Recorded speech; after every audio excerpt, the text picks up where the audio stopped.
fascinantes e eletrizantes de toda a Bíblia Sagrada. Não é à toa que, junto com Moisés, ele torna-se o maior memorial das revelações de Deus para o povo de Israel. Os judeus particularizam duas figuras bíblicas como as duas maiores figuras e o resumo da revelação, que são Moisés, representando a lei, e Elias, os profetas. Também não é à toa que na transfiguração, lá no monte, possivelmente o Tabor, não se sabe ao certo, ou nas proximidades do Hermon, que na apresentação da glória do reino de Deus, os dois que aparecem ao lado do Senhor Jesus são exatamente Moisés e Elias. Elias tem fatos na vida que são meio surrealistas. A vida de Elias daria para Spielberg produzir um filme. Elias é alimentado por corvos, no contexto nordestino, urubu. Não é a mesma ave, mas são os parentes mais próximos. Elias é levado ao céu numa carruagem de fogo. Elias tem momentos assim extraordinariamente espetaculares na sua vida. Eu gosto da sisudez benéfica de Elias. Ele surge abruptamente na história. Não há introduções, preparativos, passadeiras, banda de música. Não há introitos, elogios, loas. No primeiro livro dos Reis, capítulo 17, a primeira menção que se faz a Elias já é uma menção, de certa forma, contundente, porque o texto, o verso primeiro diz: então Elias o tesbita, e já mostra a ação profética dele, e o texto começa com esse então, que não me fica muito claro, por não haver muita conexão com o capítulo anterior. Mas é assim que ele aparece. Não há tratos à bola na apresentação de Elias. A apresentação dele é apenas o surgimento dele. E esse homem viveu momentos extraordinários. Ele sobe ao Carmelo, ele pede a Deus que haja chuva, e a chuva acontece. Ele pede a Deus que para de chover, e para. E era um homem normal, de carne e osso, não era de nenhuma liga especial. O apóstolo Tiago diz que ele era sujeito aos mesmos sentimentos, isso é, tinha o temperamento de qualquer ser humano. Ele apenas ousou crer e marcou a vida do seu povo.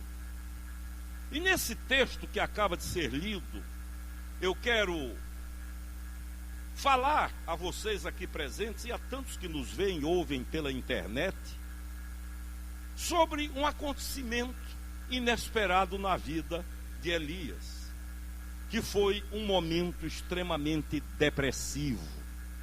Elias viveu uma depressão. Há muita gente por aí dizendo que convertido não tem depressão. Tem.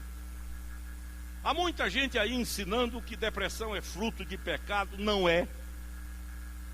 A depressão existe pela simples contingência de estarmos vivos e sermos humanos, caídos, uma natureza contaminada pelo pecado e pela transgressão, e que nos sujeita a todo tipo de enfermidade, dentre eles as depressões. E a depressão de Elias é antecedida por um momento de euforia, o momento mais eufórico da vida dele.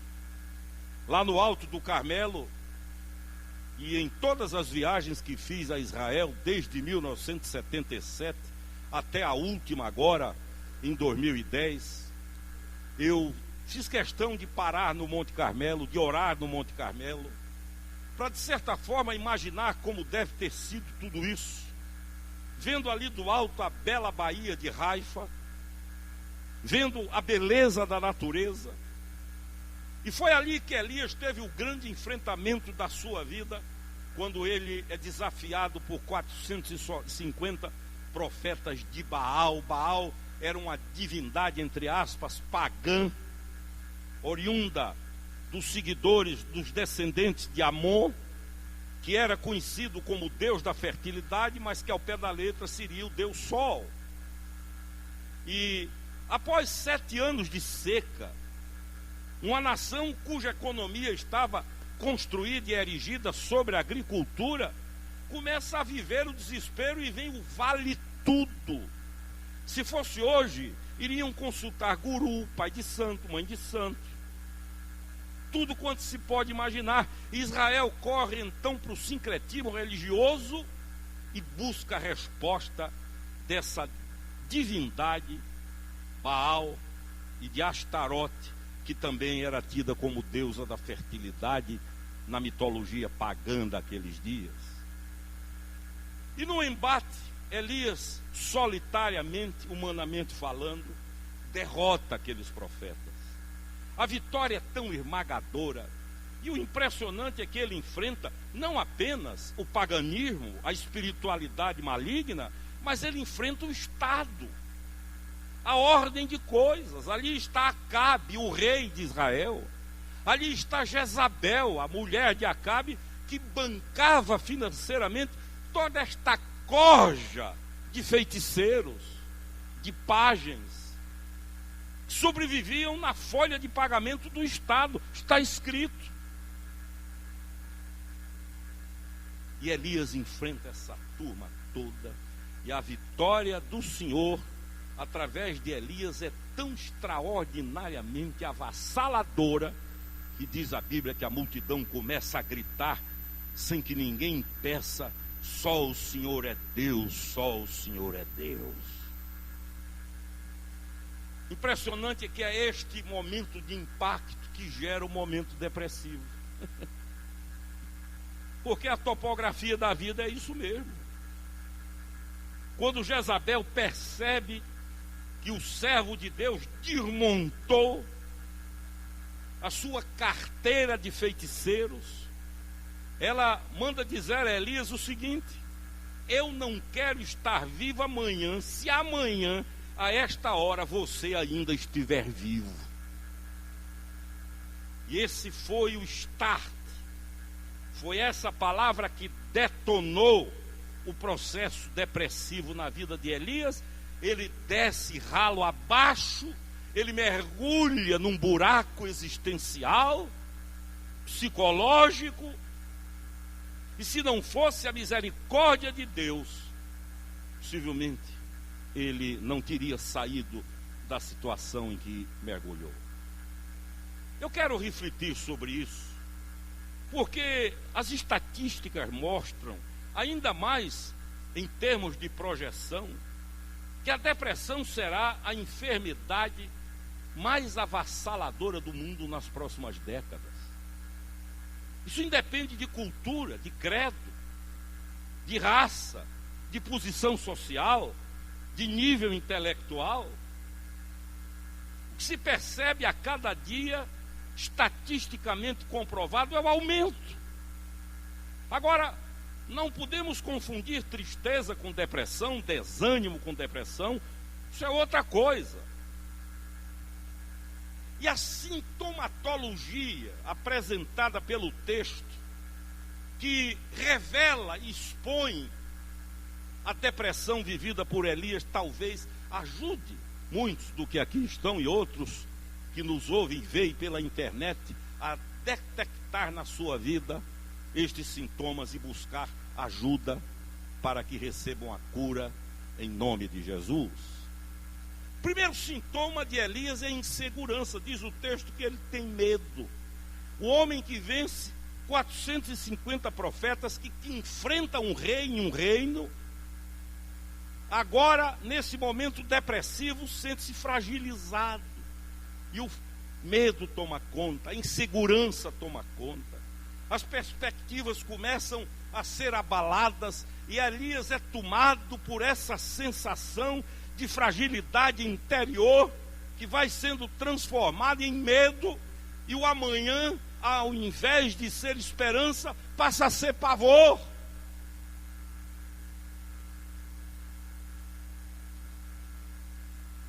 Infelizmente, esse é um sintoma que vem crescendo a cada dia.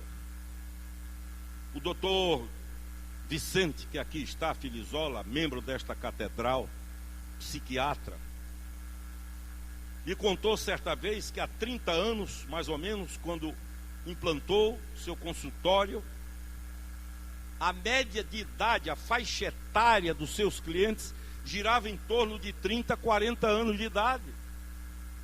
Hoje, disse-me ele, 30% da clientela é formada por crianças entre 8 e 11 anos de idade.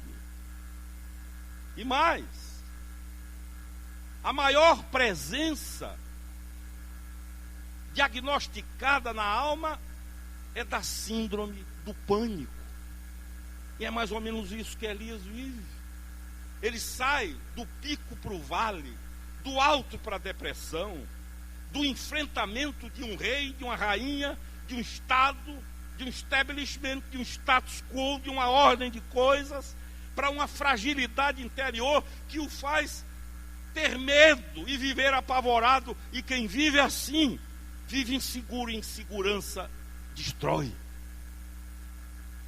O segundo sintoma é a autopiedade. Quando Deus fala com ele, a resposta dele é a seguinte: eu fiquei só.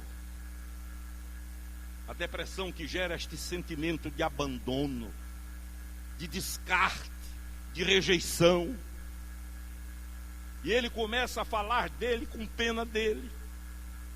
E se há um buraco perigoso da alma ou na alma, é esse da autopiedade. Se você olhar para a vida de Jesus de Nazaré, você vai perceber que ele sofreu tudo que sofreu, do ponto de vista psicológico, emocional. O Getsemane foi uma tortura. A gente olha muito para o Calvário, mas o Getsemane foi o auge do sofrimento psicológico. De tal forma sofre que o suor se transforma em gotas de sangue. Depois ele segue para a cruz, é literalmente achincalhado, agredido, cuspido, humilhado, ferido, crucificado e morto. Mas em nenhum momento você ouve ou vê Jesus de Nazaré no exercício da autopiedade. Você não ouve Jesus dizendo: pobre de mim, o que é que eu fiz para passar por isso? Será que não tinha outro jeito? Será que Deus não podia resolver de outra maneira? Ai, coitadinho de mim. Não. Ele diz: é para isso que eu vim. Eu não vim de moto próprio. O Filho do Homem veio para isso e aqui estou. Isaías, no capítulo 53 de sua profecia, diz que ele foi o mais rejeitado, o mais desprezado, o mais agredido. Manifesta a nossa opinião quando diz: olhamos para ele e não vimos beleza alguma, e nós o reputamos como aflito, ferido e oprimido de Deus. Mas não há nenhuma expressão de autopiedade. Elias apresenta este sintoma depressivo de começar a sentir pena de si mesmo, a corroer a própria alma, a gerar sofrimento para si. A insegurança é o primeiro, a autopiedade o segundo. O terceiro sintoma que ele aparenta e apresenta é o sintoma da autodestruição. Começa a desenvolver-se na mente dele o mecanismo do suicídio. Como ele não tem disposição para praticar materialmente, ele faz da oração a arma para tirar a própria vida. E ele ora a Deus dizendo: basta, tira-me, mata-me. E tem muita gente cristã por aí pedindo a Deus para morrer, fazendo da oração a arma para tirar a própria vida. Elias desiste da vida, impulsionado pela depressão, e ora a Deus, ao Deus da vida. Ele pede ao Deus da vida para tirar a vida dele. E se você já experimentou algo como depressão, sabe exatamente o que eu estou dizendo. A vontade de morrer. Há um pastor na nossa igreja episcopal que viveu uma depressão química. E ele me disse o seguinte: Alexandre, eu estava na minha cama e do meu quarto eu vi a mesa posta para o almoço, mas não tinha coragem para ir para a mesa. Estava vendo a comida, estava com fome, mas quando eu pensava em ficar em pé e ir para a mesa, eu desistia.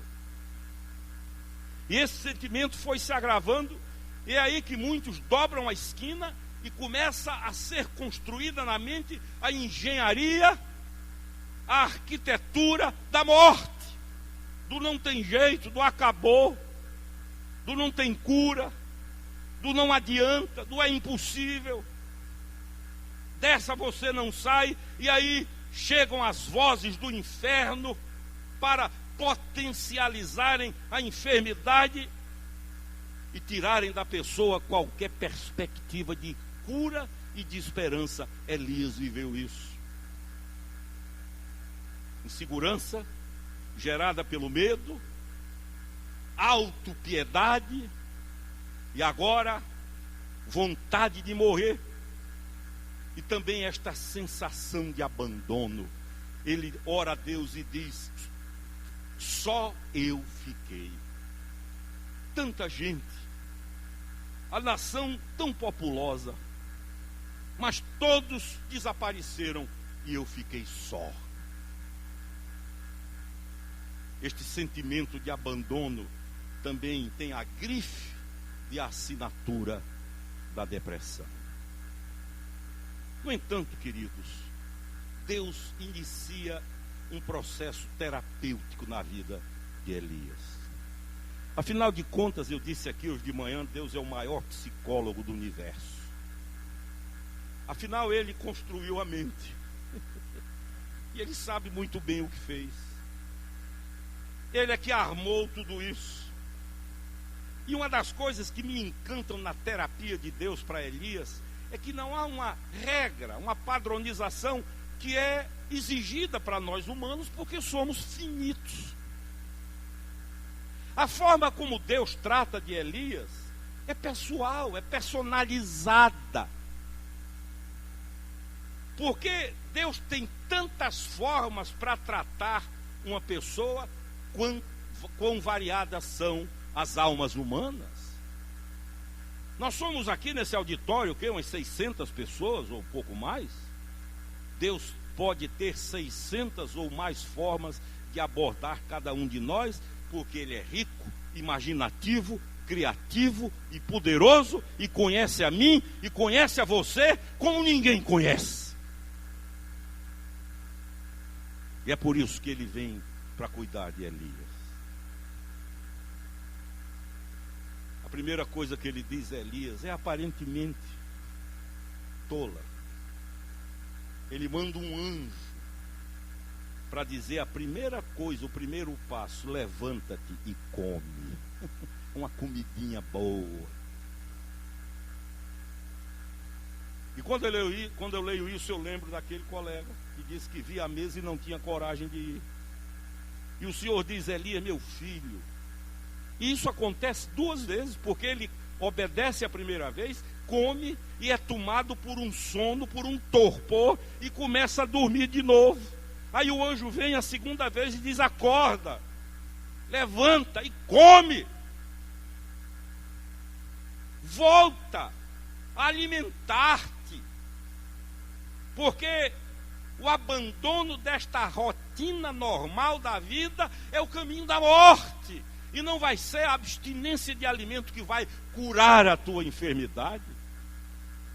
E 2 vezes Elias come, talvez contra o apetite, mas come, porque é ordem de Deus. Esse é o primeiro passo. é encarar as normalidades da vida como fatores indispensáveis para o soerguimento da alma. Coisa simples: comer, tomar um bom copo de suco, de refrigerante, nem tanto, vinho. Me perguntaram, bispo, vinho é pecado? Eu digo, se for de má qualidade. Aí tenha cuidado. Mas exercer essas coisas aparentemente pueris, que são fundamentais à existência: voltar a beber, voltar a comer, levantar-se. Interessante é que pelo menos 3 vezes na Bíblia Deus faz isso. A primeira com Abrão, lá no capítulo 14 de Gênesis, quando ele, depois do conflito com Ló, seu sobrinho, senta-se numa pedra, fica prostrado, já entrando em depressão, e Deus chega e diz: levanta, ergue os olhos. A outra com Ezequiel, junto ao rio Quedar, do cativeiro de Babilônia. Deus quer falar, mas diz a Bíblia que Ezequiel está caído, prostrado, e Deus diz assim: põe-te em pé e falarei contigo. Ânimo. Ânimo por quê? Porque o teu Deus é vivo.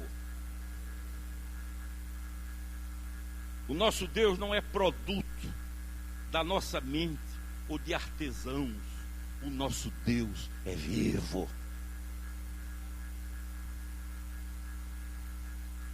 A segunda coisa na terapia de Deus com Elias é extraordinária, é que Deus ataca esta questão do isolamento. Deus mostra: você não está só.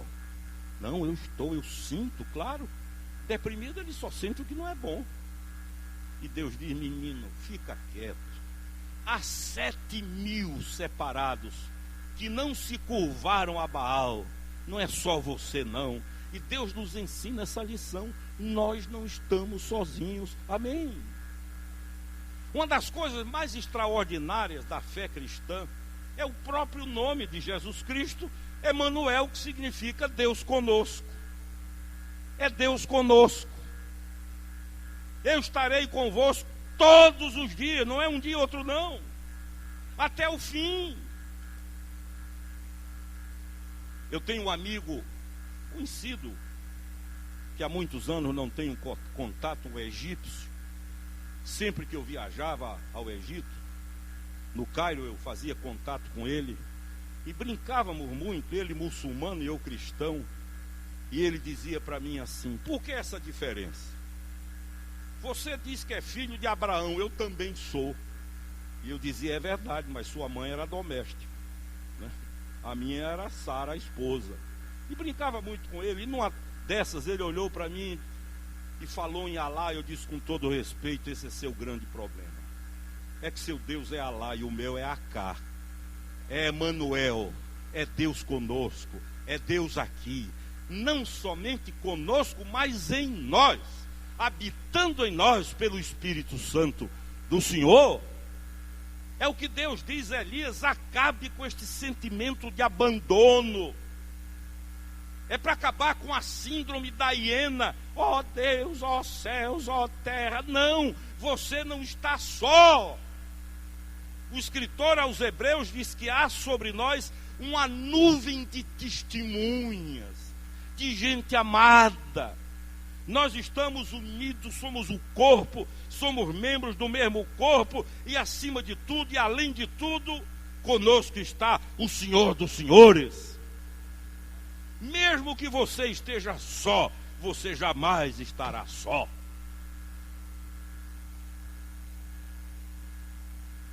Quando Sadraque, Mesaque e Abdênego foram jogados na fornalha de fogo ardente, por ordem de Nabucodonosor, e ele mandou aquecer 7 vezes, era um sistema de aplicar a pena de morte. Ele vai checar e diz assim: escute, nós não jogamos 3, disse: é, se eu estou vendo 4. E o quarto é semelhante ao filho dos deuses. É esse quarto homem que está com você, meu irmão e minha irmã. O Senhor Jesus Cristo, você, nós não estamos sozinhos no mundo. Maior é o que está conosco do que o que está no mundo. É esse Deus que diz, ainda que a mãe venha esquecer do filho a quem amamenta, todavia eu não me esquecerei de ti. É esse Deus que diz a Jeremias, diz a Jerusalém que o seu nome está escrito na palma da minha mão. É esse Deus que chama Israel de vermezinho, bichinho de Jacó, e diz: ninguém toca neles. É por isso que o apóstolo João, lá na sua carta, afirma: aquele que é nascido de Deus, o Senhor o guarda, e o maligno não lhe toca. Elias, você não está só. E o terceiro momento dessa terapia de Deus é extraordinário. Agora é o Deus que vai falar. De repente, diz o texto que Elias ouve uma ventania. E não adianta você imaginar a intensidade do vento, que não vai conseguir. Porque diz a Bíblia que era uma ventania tão forte que fendeu as rochas. Vento apavorante. E diz o texto, mas Deus não estava no vento.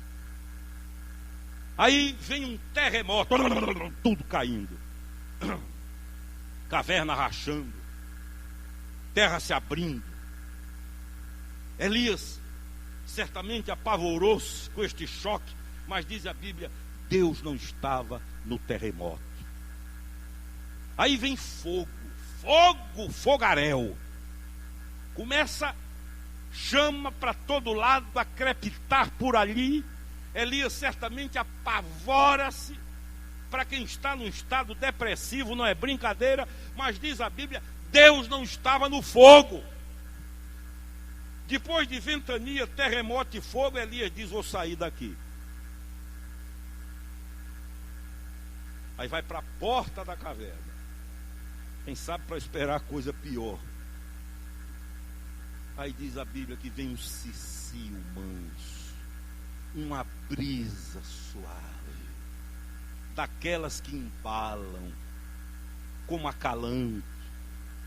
Vem uma brisa que mais parece afago, carinho, ou como diz o bom nordestino, cafuné. Deus faz cafuné em Elias. No estado que ele estava, o tratamento não era para ser feito com ventania, terremoto ou fogo. Era com colo, com abraço, com expressões afetuosas de amor.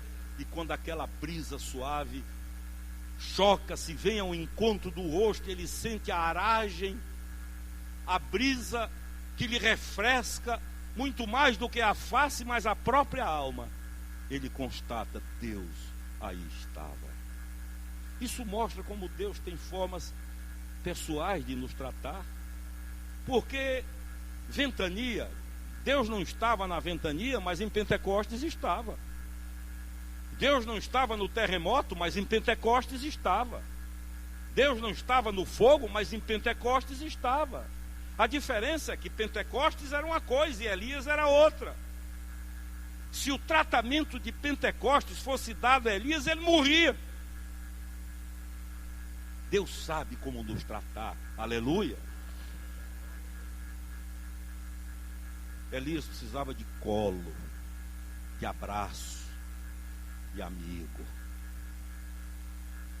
Eu imagino se Elias tivesse entrado numa dessas reuniões que nós conhecemos, ia sair do caixão. Quando eu morava em Porto Alegre, eu fui a uma reunião de grupo familiar na casa de um amigo alemão, que era na quinta-feira, e para ali levaram uma senhora que estava em processo de separação. E o marido convertido agora, jovem, os dois jovens, estava fazendo de tudo para que o casamento subsistisse. E ele disse à esposa: vamos à reunião do grupo na casa de Zig. E ela aproveitou a oportunidade e disse: vou, mas tem uma condição.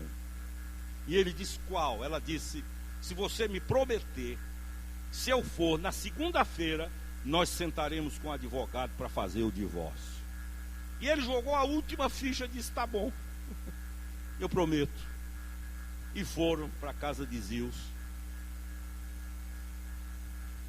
E aqueles irmãos ali, alguns que ali estavam bem intencionados, botaram aquela mulher de joelhos, umas 40 mãos na cabeça, começaram a apertar, empurrar, gritos. E depois de alguns minutos, um olhou para aquela senhora e disse: minha senhora querida, você perdoa seu marido? Ela disse: não. Aí ora, impõe. Aí outra pessoa pergunta: agora, seu coração está pronto para perdoar seu marido? Ela disse: não. Foi mais um processo de pressão, parecia uma sauna espiritual, e a bichinha lá esmagada. E aí uma senhora com muito jeito, talvez pensando que pela diplomacia iria conseguir uma boa resposta, disse: minha querida, e agora? Ela disse: não. Acabou a reunião, foi uma frustração.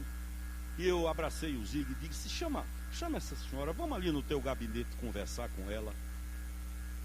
O gabinete dele, escritório conhecido como sala de parto, porque ali nascia de novo muita gente. E fomos lá. Eu pedi que ela se ajoelhasse e disse: olha, eu quero só dizer uma coisa a você, nada mais, só isso. Não pense que Deus achou ruim o que você falou, o contrário, Deus gosta disso. Você foi franca, sincera, honesta, não fez jogo de cena, não fez coreografia, não botou maquiagem para agradar quem estava ali. Você expôs a verdade do coração, que Deus já sabia, e isso alegra o coração de Deus. Eu quero só dizer isso. Vá para casa em paz, porque Deus está feliz com você. Essa moça disparou num choro. Nós estávamos ali, havia um tapete muito bonito, e o lugar onde ela estava ficou ensopadinho ali, molhado, com as lágrimas que ela derramou. Levantou-se transformada, refez o casamento. Estão casados até hoje em nome do Senhor Jesus. O Cicio, a Brisa. Hoje eu disse aqui que eu pastoreei em uma igreja que tinha um irmão que gritava tanto, que um dia eu chamei e disse: olha, eu vou te botar no alto da torre. São 46 metros de torre, vou botar você lá em cima para avisar o horário dos cultos. Até se conheceu, pequenininho, mas um pulmão que era um negócio impressionante. Ele ficava vermelho, eu digo: vai morrer. Gritava até com o hino nacional. A Bíblia diz: não é por força, nem é por violência, mas é pelo meu espírito, diz o Senhor.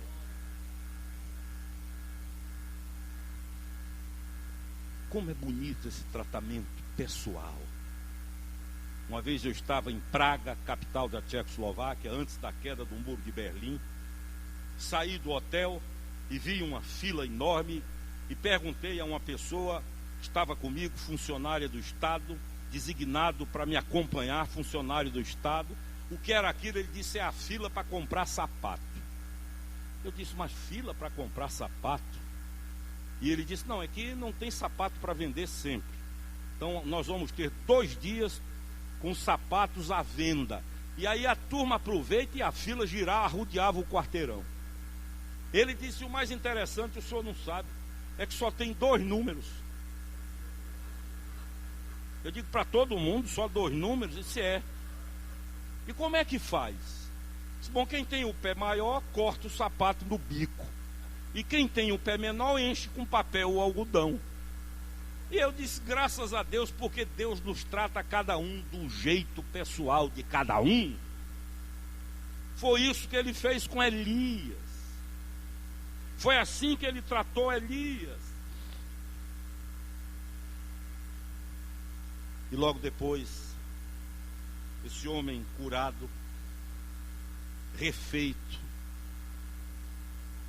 unge Eliseu como seu sucessor e como continuidade da profecia na terra de Israel. Eu não sei quantos de vocês, ou dos que me veem e ouvem pela internet, viveram uma depressão, estão sentindo que vão entrar em depressão, ou estão atravessando uma depressão. Eu quero dizer, em primeiro lugar, que você deve buscar tratamento profissional. Busque. Segundo, creia que Deus vai cuidar de você e honrar a sua fé, para arrancá-lo desse buraco, dessa vala da alma, e fazê-lo vibrante, fazê-la vibrante, em nome do Senhor Jesus. Amém? Nós vamos cantar um louvor, e enquanto nós cantamos, eu vou fazer um convite. Eu vou convidar aqui à frente, como fiz hoje de manhã, e tantos vieram, todos aqueles que podem olhar para mim e dizer: bispo, eu passei por isso, e quero pedir a Deus que nunca mais aconteça. Ou que podem olhar para mim e dizer: bispo, o senhor acertou na mosca, eu estou vivendo assim, desanimado, abortei os projetos, dinamitei os sonhos.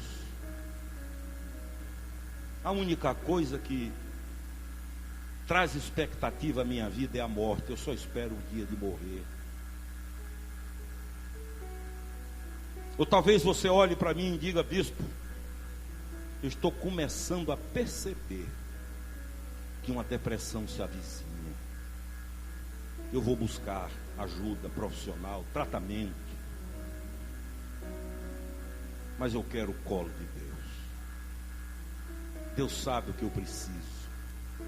Eu até entendo esse negócio de terremoto, de fogo e de ventania, porque Deus precisava tirar Elias da caverna.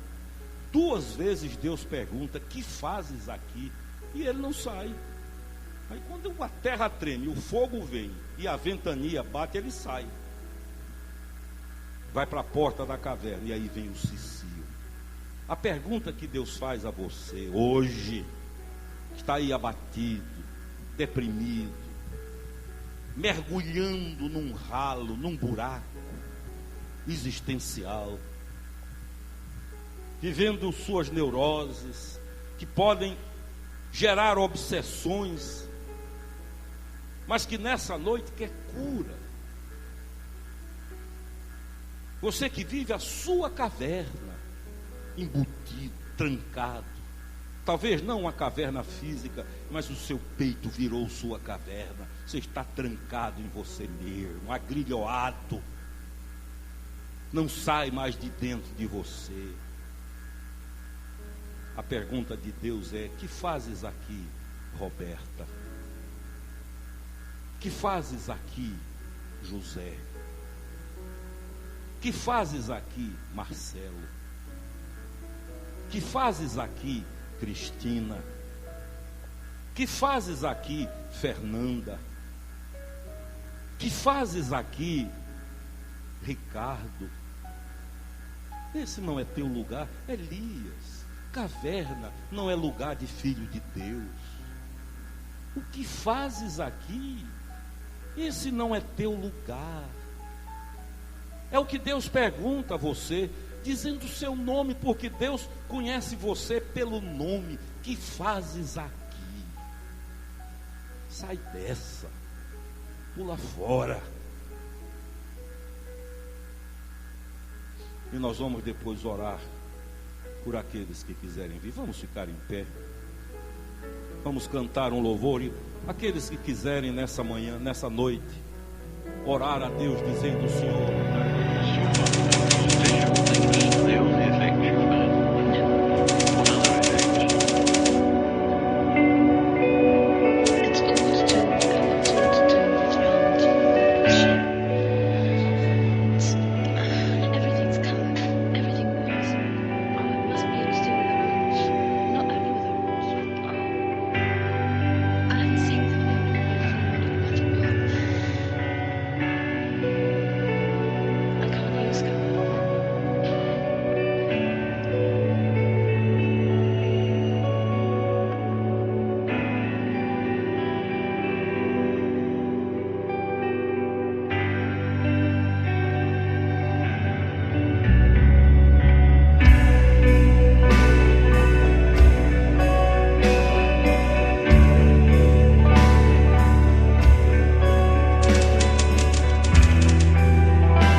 angustiados, com medo, se sentindo sós, isolados, sem nenhuma perspectiva de vida.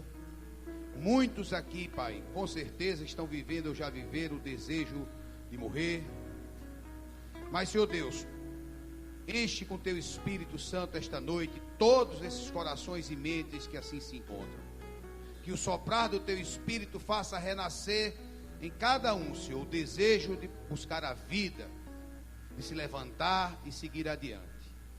Enche, Pai, da certeza da Tua presença. Quanto mais a gente pensa que está só, nós contigo apenas seremos a maioria. Dá essa certeza a todos que estão com o coração triste, sem perspectiva nenhuma, vendo tudo escuro pela frente, angustiada, com medo. Enfim, Senhor, Tu sabes as lutas que cada um tem travado de forma individual.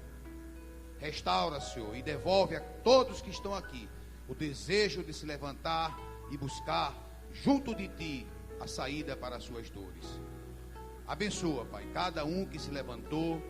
Muitos deles preferiram ficar nos seus lugares, mas estão passando por momentos de depressão, de medo.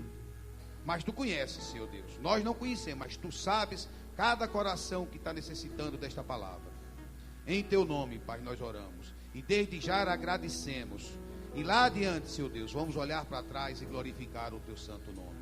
E é nele que nós oramos e agradecemos. Amém, amém e amém. Com alegria, vamos retornando aos nossos lugares. Deixa o Teu rio passar em minha vida e curar minhas feridas, sarar as minhas dores. A igreja pode se assentar. Livra-me, ó Deus, das cadeias que me prendem. Toca em minha alma, faz em mim o Teu querer, Senhor. Amém. Queridos, nós vamos agora trazer ao altar nossos dízimos e ofertas. Não pensem que a gente dá uma pausa no culto na hora do dízimo e oferta. Dizimar e ofertar faz parte do culto ao Senhor. Você que tem algo a agradecer a Deus, em gratidão a Ele, traga ao altar sua oferta e seu dízimo. Não barganhe com Deus, apenas devolva a Deus o que é dele. Deus ama aquele que dá com alegria. Se você é visitante, você fique à vontade, você não tem nenhuma obrigação. Mas se você é membro, com alegria, traga ao altar as suas ofertas.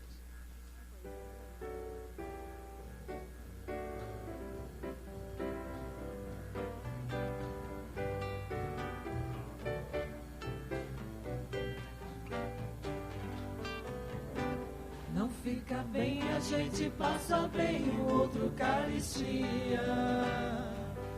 Ainda mais quando se sabe o que fazer e não se faz. Como fruto do amor de Cristo, fruto do seu compromisso, vendeu o homem o que tinha e repartiu. Era seu nome Barnabé, natural de Chipre, também chamado de José das Consolações, homem bom e piedoso, cheios de fervor e fé, homem de Deus. E quando Saulo converteu-se a Cristo, lhe faltou amigo, alguém que fosse companheiro, fonte de consolo e abrigo. Como fruto do amor de Cristo, fruto do seu compromisso, foi o homem ajudá-lo, dando-lhe a mão. Era seu nome Barnabé, natural de Chipre, também chamado de José das Consolações, homem bom e piedoso, cheios de fervor e fé, homem de Deus. E quando quando a igreja se espalhou por todo canto que havia. Providência assim por mão de Deus chegou a Antioquia, precisando de um pastor de almas, mesmo de um pastor de homens, foram procurar aquele que qualificou. Era o seu nome Barnabé, natural de Chipre, também chamado de José das Consolações, homem bom e piedoso, cheios de fervor e fé, homem de Deus. Vamos ficar em pé todos, vamos repetir as palavras bíblicas do ofertório. Tudo vem de ti, Senhor, e do que é teu tu damos. Amém.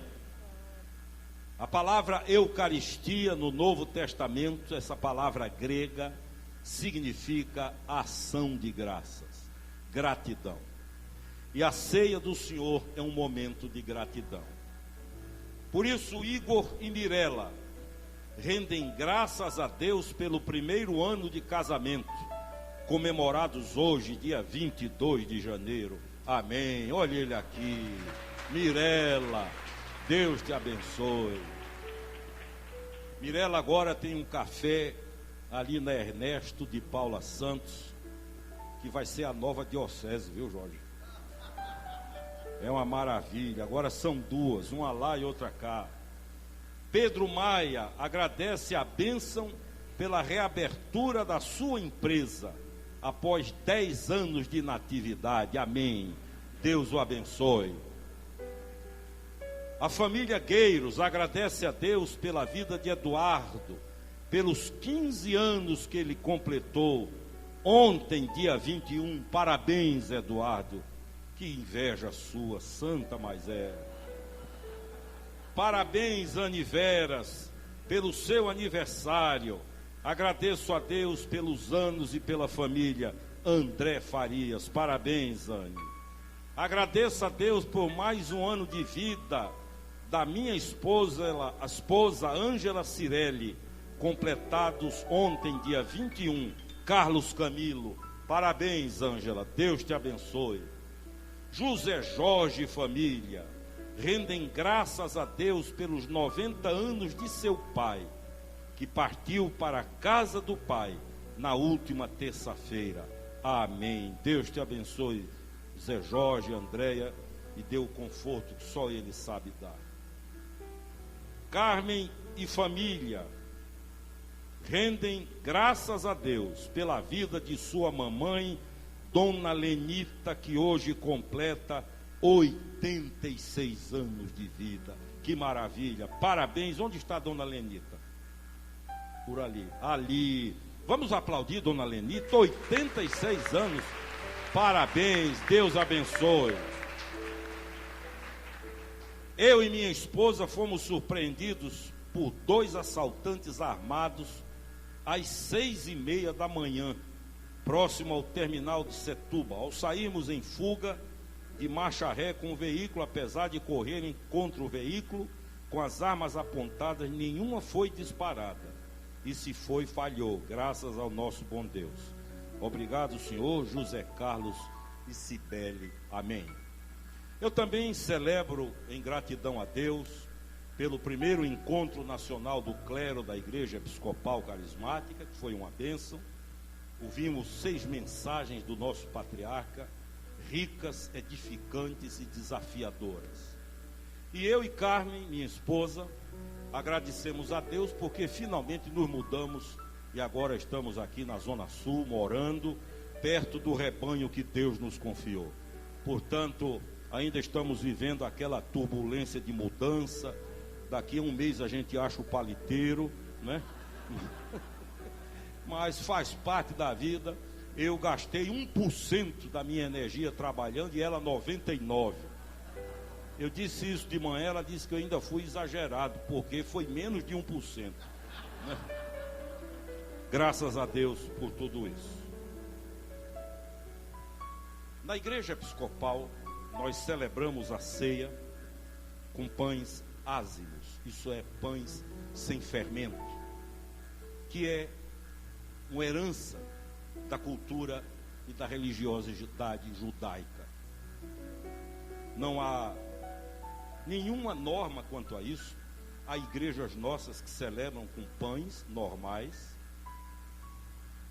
E também nós, na igreja episcopal, mergulhamos o pão no vinho. E isso tem origem em uma cerimônia judaica chamada melar, que é praticada até hoje pelos judeus no Shabat.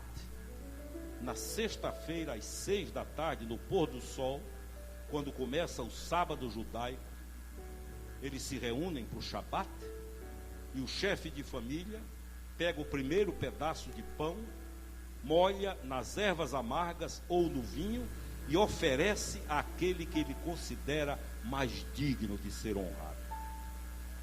É o primeiro. Jesus fez isso com Judas, o mais indigno, o único que não merecia de fato, para mostrar o amor e a graça a ele oferecida. Dia seguinte, ele é traído com um beijo. Olha para Judas e diz: amigo, a que viestes? Chama de amigo. É a segunda oferta de graça que ele rejeita e tem o fim que teve. Por isso, nós seguimos essa prática que o Senhor usou na transição da Páscoa para a Eucaristia, da Páscoa para a ceia. E quando você receber o seu pedacinho de pão e molhar, é como se o Senhor estivesse dizendo a você: você é o mais importante do mundo para mim. Por você eu dei a sua vida. Se para os outros você é indigno, para mim você é filho e é digno. E foi nessa noite em que ele foi traído que ele tomou o pão. E tendo dado graças, o partiu e deu aos seus discípulos, dizendo: tomai e comei. Este é o meu corpo que é dado por vós. Fazei isto em memória de mim. E depois da ceia tomou o cálice. E tendo dado graças, lhe o entregou, dizendo: bebei todos deste, porque este é o cálice da nova aliança no meu sangue, que é derramado por vós e por muitos para a remissão de pecados. Fazei isto quantas vezes o beberdes, em memória de mim. Portanto, Pai, seguindo o mandamento do teu Filho, comemoramos até que ele venha, a sua vida, paixão, ressurreição, ascensão, dando-te graças pelas inumeráveis bênçãos que por ele recebemos.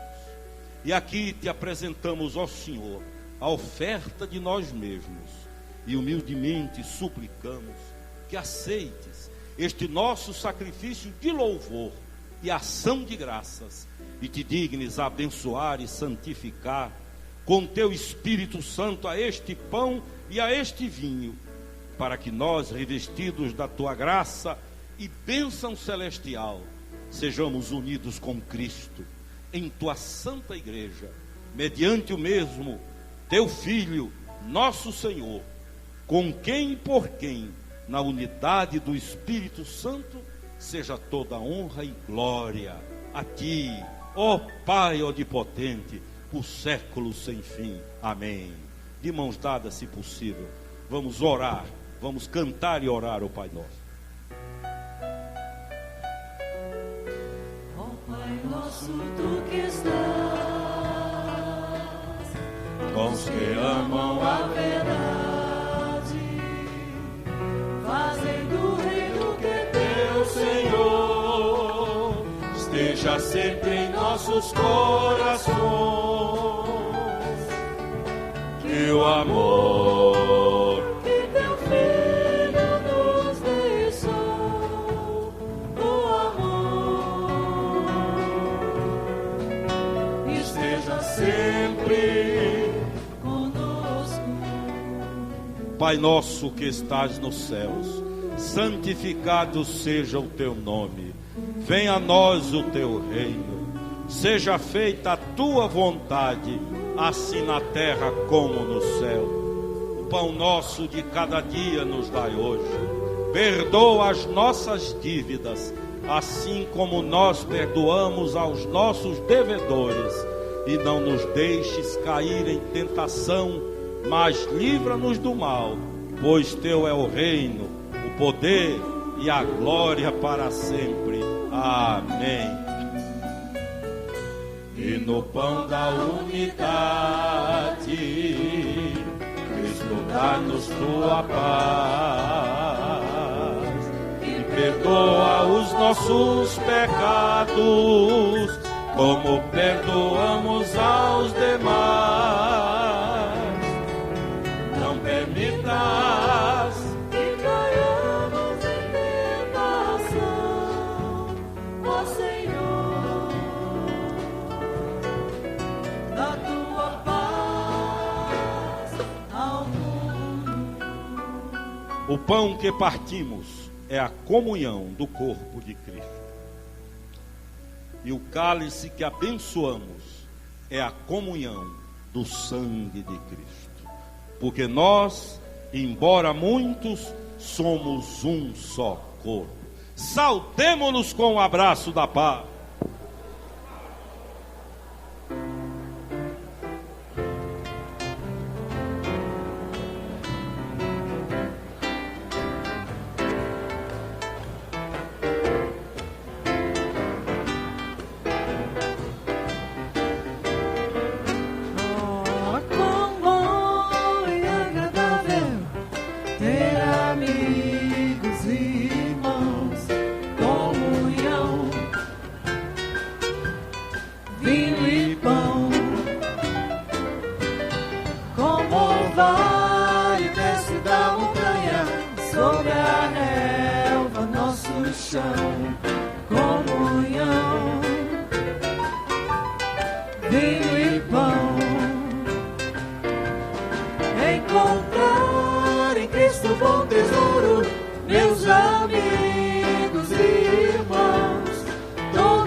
Vamos voltar aos nossos lugares, vamos aquietar o corpo e a alma.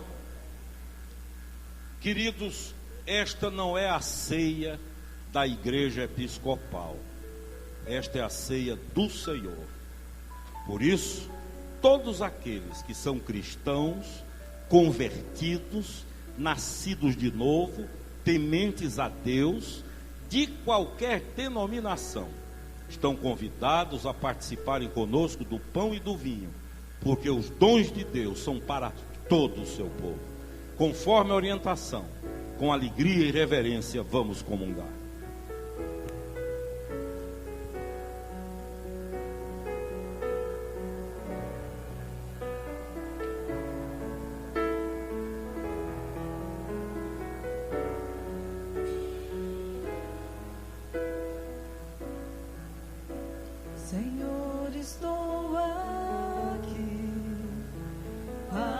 te adorar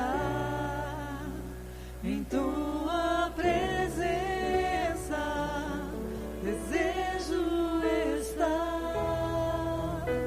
Eu sei que nada sou, mas vim me humilhar. Preciso de ti, vem me restaurar.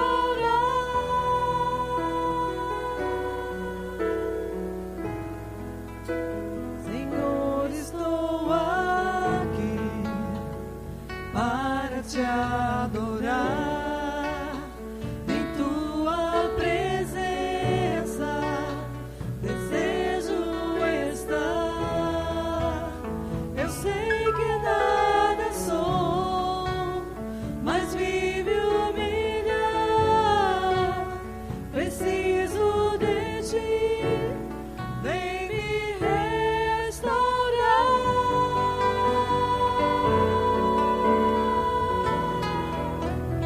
Eu quero ser como um jardim fechado, regado e cuidado pelo teu Espírito.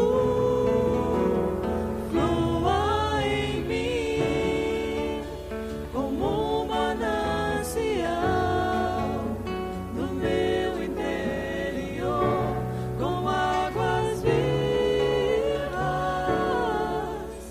Está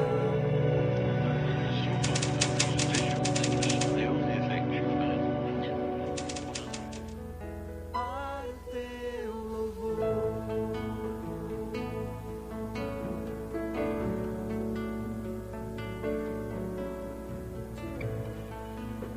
Senhor, estou aqui para te adorar em tua presença.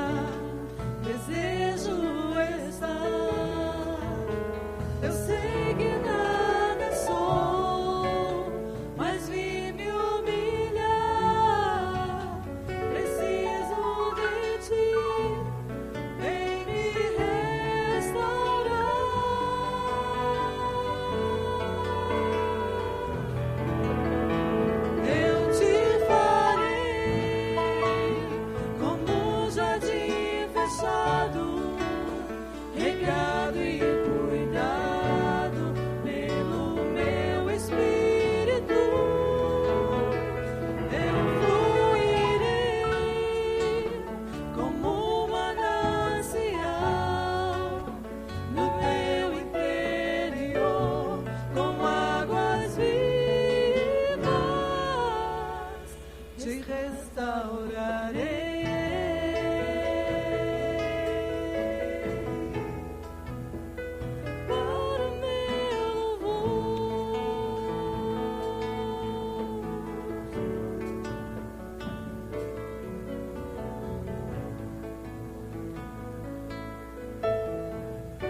estás assentado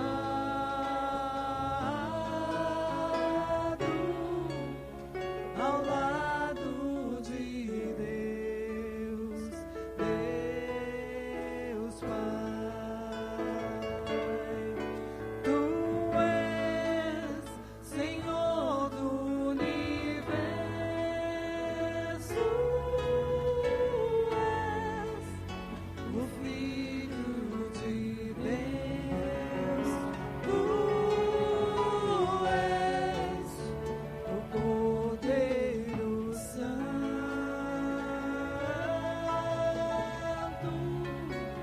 que morreu numa cruz.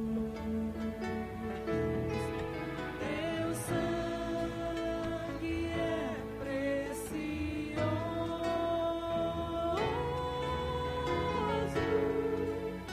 venceste a morte,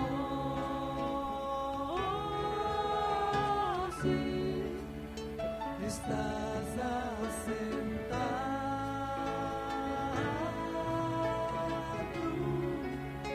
ao lado de Deus,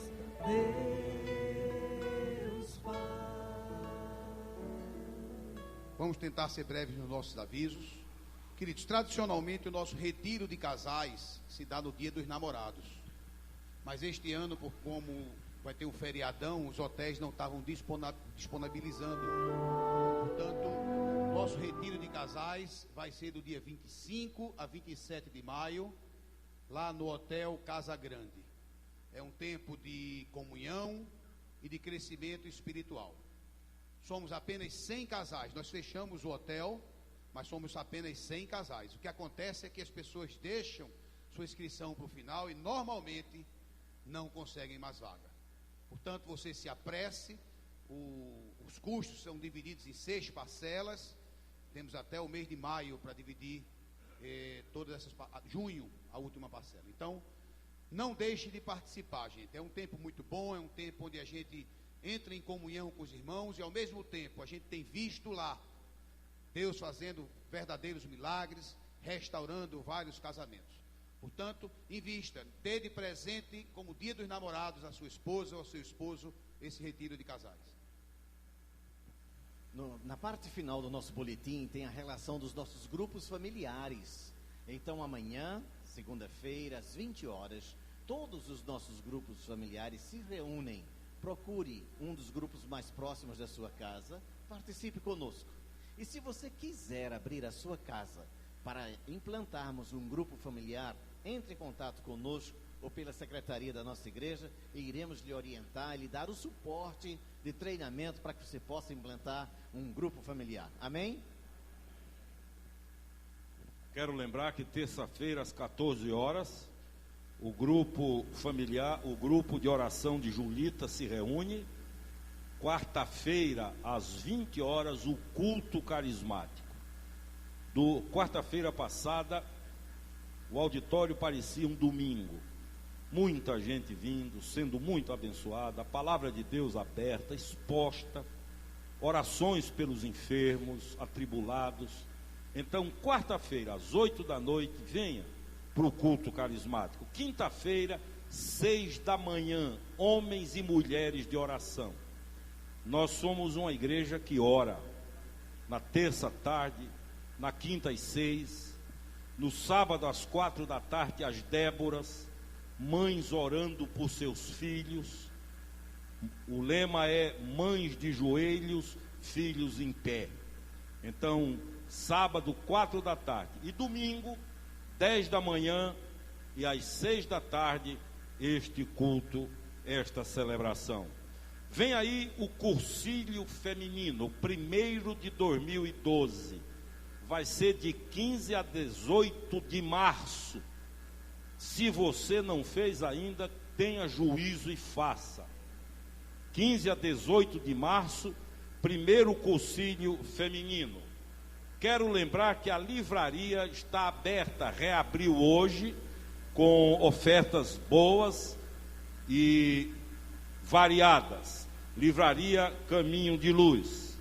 90 pessoas estiveram conectadas conosco pela internet no culto desta noite. E eu recebo aqui de Suzana Barbosa, ela sofre de depressão e agradece pela mensagem e pela oportunidade de receber alento pelo Facebook. Deus te abençoe, Suzana, restaure a tua vida, cure a tua vida. Queremos ver você aqui conosco, celebrando e louvando o nome do Senhor Jesus. Amém? Há pessoas queridas que nos visitam. Reverendo Pedro Paulo, diácono em Limoeiro, com esposa, acho que filhos. Fiquem em pé, queridos, para que a igreja os conheça. Olha aí, o banco quase todo. Essa turma de Limoeiro, ele esteve conosco no encontro do clero. Vamos saudá-los com a salva de palmas. Amém. Amém. Deus abençoe. E ali também há quase um banco de gente muito querida minha, que faz parte da minha história. Estou falando de Franklin, da esposa, do filho. Não sei se a filha está aí também, está ali.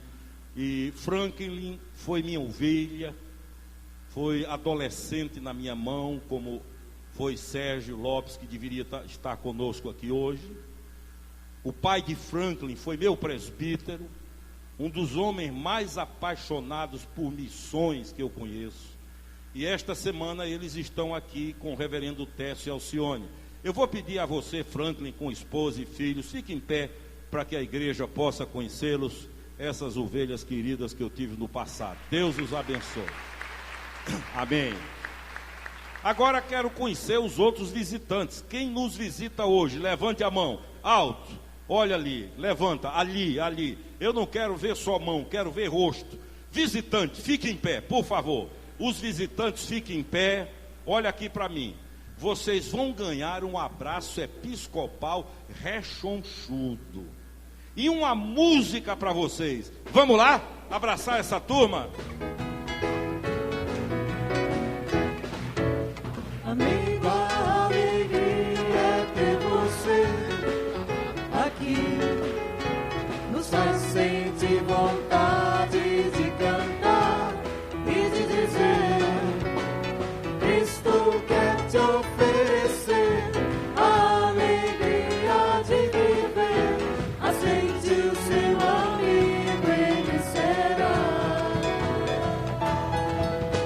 Queremos que você volte outra vez e novamente lhe diremos que foi bom conhecer você. Foi bom conhecer você. Foi bom conhecer você. Amém. Estou sendo informado que uma neta do muito querido e conhecido presbítero Calado está aqui com seu esposo, o doutor Isaías, juiz de direito. É uma alegria recebê-los. Deus os abençoe grandemente. Moram em Belo Horizonte? Não.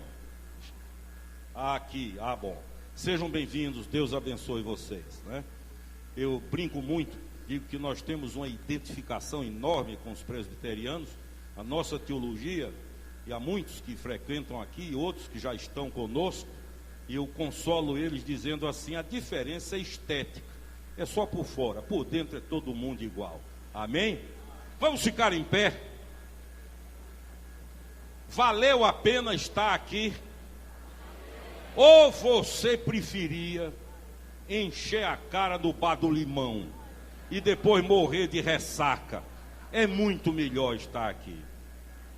E tem uns torcedores de futebol aí que hoje estão alegres porque o time não perdeu, mas não jogou. É por isso, reverendo Técio, viu? Me permitam esse instante de excelente humor antes que as coisas compliquem mais para frente, né? Quem foi abençoado aqui, diga amém. Amém. Deus os abençoe. Vamos receber a bênção final. O nosso querido reverendo Kleber nos despedirá. Recline sua cabeça. Que a graça do nosso Senhor Jesus, o amor eterno, grandioso do nosso Deus e as consolações do Espírito Santo seja com cada um de nós, desde agora e para todo sempre. Amém. Ide na paz de Cristo, sede corajosos e fortes no testemunho do Evangelho entre os homens.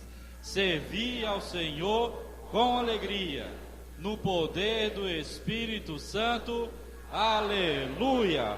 Boa semana a todos e Deus continue abençoando vocês. Amém.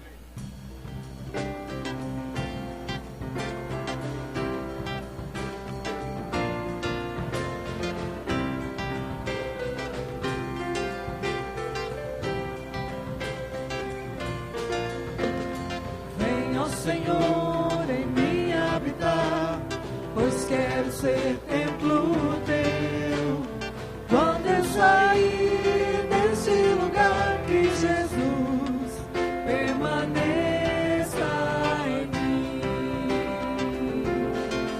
Permaneça em mim. Permaneça em mim. Permaneça em mim, meu Senhor, permaneça em mim. Venha, ó Senhor, em mim habitar, pois quero ser templo teu. Quando eu sair